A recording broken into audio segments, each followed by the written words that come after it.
Hey friends and fam, it's John. It's time for the JMART CAST for Monday, March 20th. What's going on? How are ya? Hope you've had a good week. It's been a couple weeks since I've done a solo cast because previously, last week, I released an episode that was an interview with my good buddy Laserman. Check it out if you haven't already. Just a conversation with somebody who I met from the Toronto Bitcoin community. And we just talked about his story of how he came across Bitcoin, kind of like his story before that as well. Yeah, so happy St. Patrick's Day. Hope you had a good one. Didn't take it too far this St. Patty's. I probably had a little bit too much to drink, but the recovery day wasn't too bad. Not too many responsibilities, so I'm mostly okay today.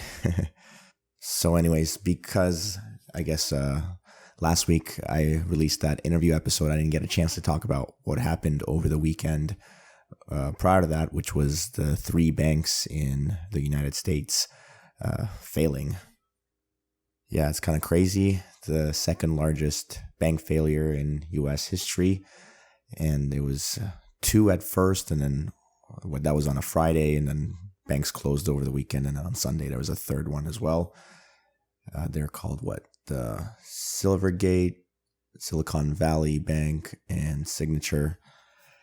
So yeah, these are banks that failed, and from what I understand, it's because there was a bank run, meaning that many of the depositors all at once tried to withdraw their money out of the bank. And of course, the bank does not have the money there, and it can only help withdraw the first of the people who go for the bank run, right? The later you are, the less likely you are to get any of your money back. And so that's kind of what happened. Now, of course, the natural question from there is, okay, if they don't have the money, who's got the money? Where is it? Like, what do they do with it? And so, well, the banks take the money and then they use it to buy some assets, to purchase whatever they think is going to do well over time and go up in value. Now, remember in 2008, they had used the money to buy these mortgage-backed securities, right? Which are basically a whole bunch of mortgages stacked together. And it just turned out that a bunch of these mortgages that were sold were going to default, which meant that the mortgage-backed securities that had put all these together were worthless. And that's part of the reason why the banks failed, right? If you guys watched, what's that movie called? The Big Short. They kind of explained it in that movie. Go check it out. It's actually a good one. There's a good scene in it when like there's like these young guys who bet that the banks were going to fail, and they're like finally getting their payoff and they're really happy about it, and they're like jumping and dancing and like celebrating, and their mentor is Brad Pitt, and Brad Pitt's just like, stop, don't dance. Like the line is just don't dance, just don't dance. It's a memorable part of the movie. But so yeah, these mortgage-backed securities were like risky investments, and so the banks were mandated to buy safer investments, which were deemed to be government bonds, because obviously the government's going to pay back its bonds. And so these banks, like Silvergate, Silicon Valley Bank, Signature, they used depositor funds to buy government bonds. The only problem was they did this like at a time where bond interest rates were super, super low, like 1% or less, which is not very good, because as soon as interest rates start to go up, they have like this inverse correlation with the actual value of the bonds. So a whole bunch of the assets that these banks have that are supposed to be used to be able to provide, I guess, liquidity for their customers to withdraw funds was now shrinking in value as they were going basically through one of the fastest rate hikes in history. So the value of these bonds are just plummeting super fast, way faster than they might have anticipated. And, in addition to that, with the interest rate hikes, a lot of the customers at these banks are also, losing a lot of their cash reserves as they have to make higher interest payments, so they have to withdraw their deposits from the banks, right? So if they have to make more withdrawals and at the same time the bank has a smaller and smaller amount that they can provide for them to withdraw, then yeah, shit's gonna hit the fan. So that's exactly what happened. There was a bank run. Then before the weekend was out, there was a bailout. Basically, the Federal Reserve, which is like the bank for the banks, came out and said, we're going to backstop all of the depositors. Now, I think the investors in the banks are losing money, and like the actual people working in the bank as well. It's all gone. But the depositors are going to be made whole. So it's like a partial bailout, but it's still a bailout. And then from what I understand, there's also like a pre-bailout of all future banks of this happening again, because essentially what they're going to do is if a bank is having trouble meeting its deposits, now they have the opportunity of taking those bonds that they bought, which have lost a lot of value, right? They're probably like worth 70 cents on the dollar, maybe less. Because of the interest rate hikes, they can take these bonds to the Federal Reserve and get full value out of them at a loan. Oh, and it's only for a temporary period of time. And of course, we all know there's nothing more permanent than a temporary government measure. But in any case, the point is that it's just another bailout. It's another expansion of the Federal Reserve's balance sheet, right? The central bank, the most important central bank in the world. They're just expanding their balance sheet yet again. So what does that mean? I think it means that there's no way inflation is going anywhere. And, expect for the price of things to continue to go up, right? Because like they're creating new units of fiat money to make up for not only the depositors who are being made whole, but also any future bank who's lost value in these garbage government bonds to make up for that lost value with these loans.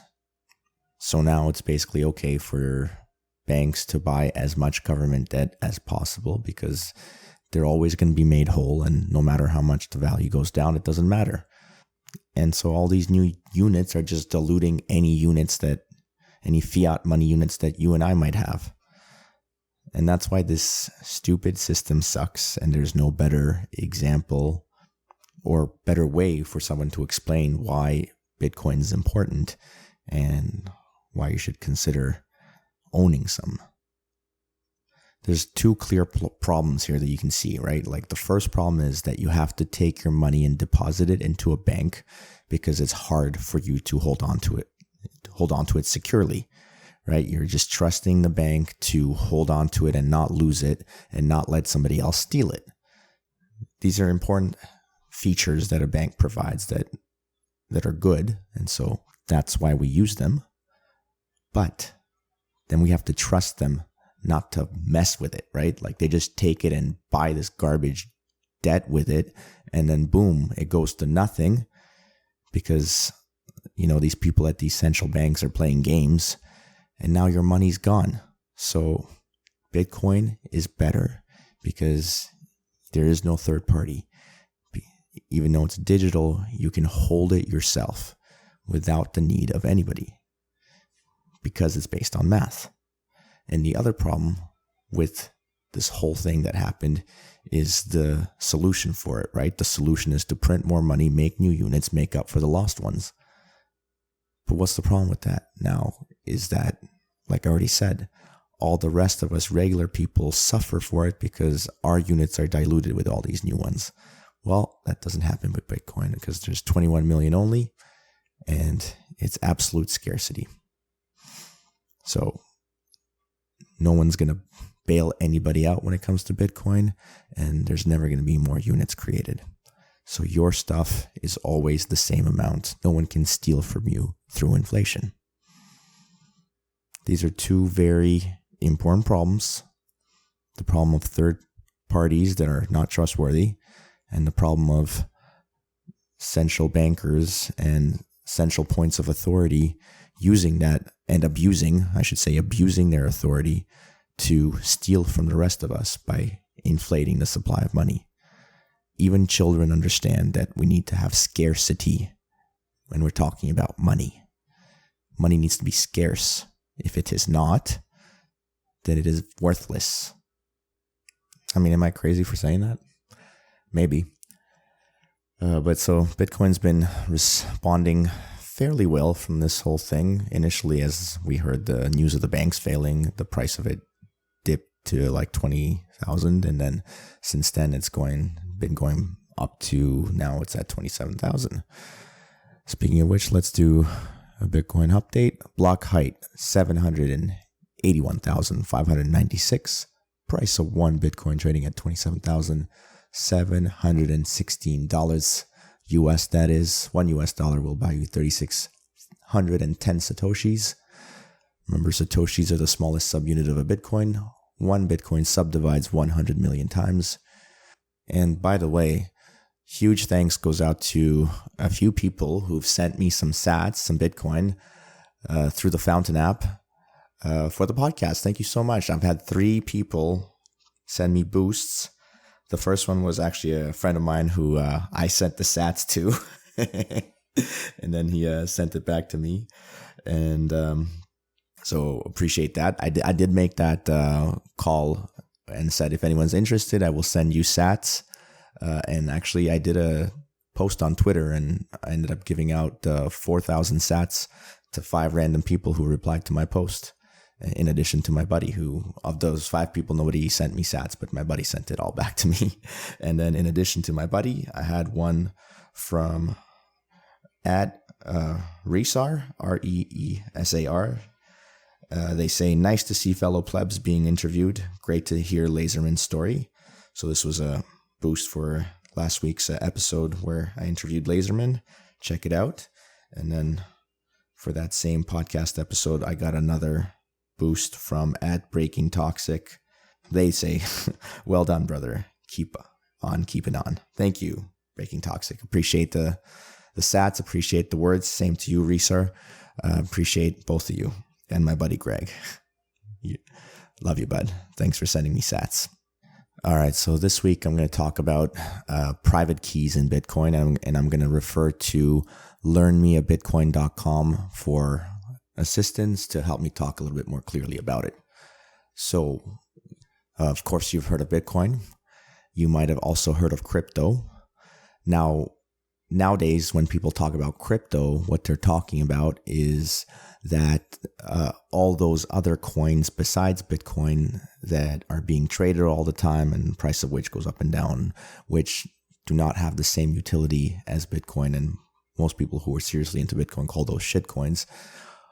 But in any case, crypto and Bitcoin, they both use cryptography, right? So even though crypto currently refers to cryptocurrencies, and really the only good one, again, like I said, is Bitcoin, all the rest of them are shit coins, the original word crypto was actually short for cryptography, right? And cryptography is the practice of techniques for secure communication. So basically, it's about constructing and analyzing ways that prevent third parties from, or just the public from, reading private messages. That's cryptography, the original crypto. And that's what Bitcoin uses in order to give you this property that allows you to hold it yourself without needing a trusted third party. So because of cryptography, Bitcoin has this unique ability for you to be able to be the only person in control of it and no requirement for anybody else. So how exactly is this done? It all starts with the private keys. So this is where I'm going to start referring to learnmeabitcoin.com. If you go to that website and in the top, hit the beginners tab, then scroll down to number 4, keys and addresses, then you hit private keys. You'll be at the same page that I'm referring to. Okay, so what are private keys? Essentially, one way to think of them as just a randomly generated big number. That's what a private key is. Just that. A huge number. with lots and lots of digits. How many digits, you ask, JMART? Well, in Bitcoin specifically, they use a 256-bit numbers. So bits, what are bits? It's getting confusing already, oh no. So a bit is the smallest unit of data inside a computer. So a 256-bit number is just a number that can store inside like a 256 bits of data, I guess. So the smallest unit of data that can be stored is either a 1 or a 0, right? So 256-bit number is essentially just 256 digits in a row of either a 1 or a 0, right? So it'll be random order of ones and zeros, 256 in a row. That is a private key. That's all it is. And so in order to generate a private key, like make your own private key that belongs just to you, literally all you have to do is flip a coin 256 times, and of course you got to assign, heads 1, tails 0, or vice versa, and then just write it down, whatever you flip, for 256 times. Actually, that's not 100% true. I think there's something like the last digit or the last few digits, there's something special about it where like not every number can be a private key, where like, anyway, I can't explain it, but it's not exactly what I just said, but it's very close to that. So essentially you just need to make sure that you have a surefire way of creating randomness. That's why flipping a coin is good. Because the problem is you really want to make sure you have a real good randomness to the number that you generate, so that in case there's a pattern in the way that you're generating your numbers, someone knowing that pattern could exploit it to be able to get your private key recreated. And then, once they have your private key, they can take your Bitcoin from you. Essentially, that's how it works. So, I mean, I don't want to make it sound scary or anything, but it's not that hard to create randomness. You just got to make sure you actually do it. And of course, the reason for that is probably because of the question you might have, which is, well, what if somebody generates the same private key as me? Like, wouldn't that happen? And of course, the answer is, well, if it did happen, then it would be bad, because then they could use the private key to steal your Bitcoin from you. But the true answer is you don't have to worry about it, because nobody is going to randomly generate the same private key as you. And the reason for that is just that the number of possibilities that are out there for the total number of numbers that it could be for 256 ones and zeros is just unfathomably large. Essentially, it's just impossible for the human brain to be able to visualize the scale of, how large this number is. Just like it's hard for us to imagine the scale of the universe. So basically, it's impossible for somebody else to generate the same private key as you. In this website, learnmeabitcoin.com, they have a funny example here. They say, for example, if you have 1 million monkeys who could each generate 1 million private keys per second, in brackets, I've trained them well, haha, it would take roughly, and they have just like an enormous number that I can't even read like what this number is, because it's got like probably more than 20 digits, million years. That's how, like... 20 digits, and then it ends with million years before one of the monkeys generates the same private key as you. So this is the example they give. Even if you're like randomly generating 1 million private keys per second, it'll be millions of years before someone can guess your private key. So there you go. That's pretty much all there is to say about private keys, except I guess the one final note to finish off on is that you use private keys to send Bitcoin to other people. And I guess the other thing with the private key is, of course, you use the private key to create a public key, which is used by others to send Bitcoin to you. Now, the technicals of how all that's done, that's outside the scope of this podcast, but at least now you know what private keys are. They're just a randomly generated large number. In Bitcoin, it's 256 bits long, which means it's just 256 ones and zeros. And you use it to send Bitcoin to others or to generate a public key, which others use to send Bitcoin to you. And with that, we've reached the end of the podcast. Thank you so much to all the people who listened to the very end. Thank you to all the people who send sats for the podcast. Appreciate you very much. Even if you're just listening, appreciate you very much also. If you haven't, please take a second and rate the podcast either on Spotify or Apple Podcasts. Other than that, be grateful, stay active. J-Mart out.